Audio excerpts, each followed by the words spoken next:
Perkenalkan, nama saya Adi Putri Maharani, nomor induk mahasiswa 08221A001, mahasiswa Akbid Bakti Indonesia Balikpapan. Saya akan menjelaskan dalam mata kuliah Asuhan Kebidanan. Berikut penjelasannya.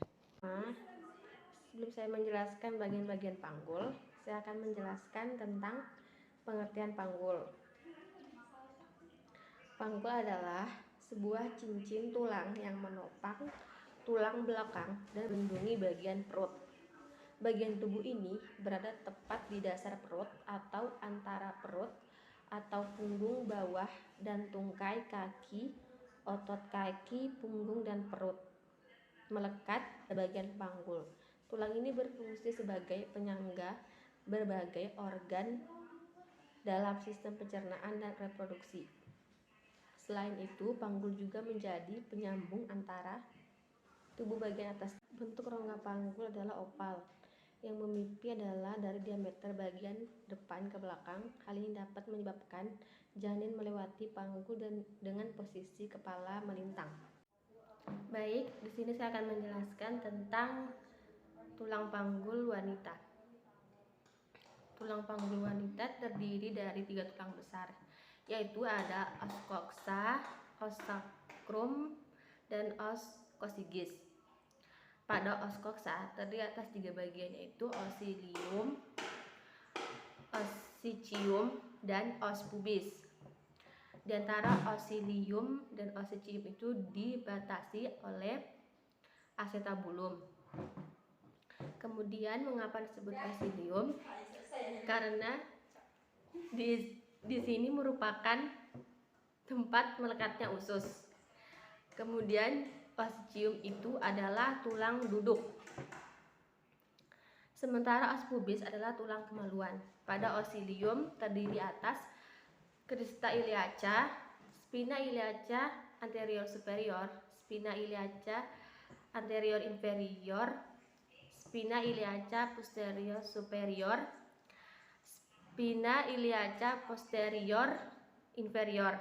Kemudian bagian os scium atau tulang duduk terdapat acetabulum, foramen, obturatorium, tuber istiadicium, spina istiadicum, inci sura mayor, dan inci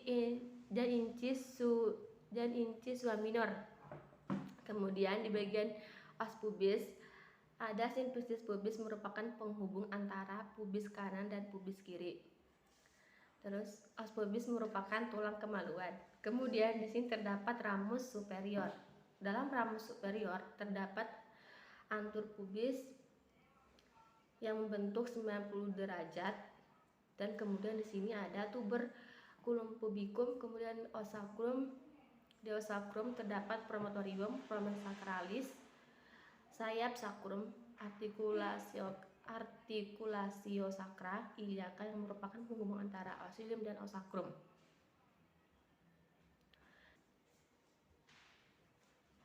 Kemudian di sini ada articulatio sacro os. Kemudian saya akan menjelaskan bagian pintu atas panggul. Di bagian pintu atas panggul ini mulai dari simfisis pubis ke ramus superior, ke linea elominata, kemudian ke articulatio sacra iliaca, ke sayap sacrum, dan ke promontorium, ke sayap sacrum kembali, ke articulatio sacra iliaca, ke linea elominata, ke ramus superior, kembali ke simfisis pubis. Ukuran anterior posteriornya mulai dari simfisis pubis ke promotor itu ukurannya 11 cm. Ukuran melintangnya linea elominata kanan dan kiri itu ukurannya 13 cm karena merupakan bagian terbesar. Di bagian PAP, kemudian di bagian tengah panggul dimulai dari tengah simfisis pubis, kemudian ke bagian tengah dalam acetabulum kedua dan ketiga, ruas sacrum. Ruas sacrum kembali lagi ke bagian tengah dalam acetabulum, kembali ke bagian tengah simfisis pubis. Ukuran anterior posteriornya oblik dan melintang itu sama, yaitu 12 cm. karena merupakan bagian terluas di tulang panggul wanita. Kemudian bagian bawah atau bagian bawah panggul, ukuran anterior posteriornya itu kemudian bagian bawah panggul ukuran anterior posteriornya itu antara bawah simpesis pubis ke oscosigis itu 13 cm. Ukuran melintang tuber istiadicium kanan dan kiri 11 cm, untuk ukuran oblinya 12 cm. Sekian penjelasan dari saya mengenai anatomi panggul. Kurang lebihnya mohon maaf. Terima kasih. Wassalamualaikum warahmatullahi wabarakatuh. Dan selamat sore.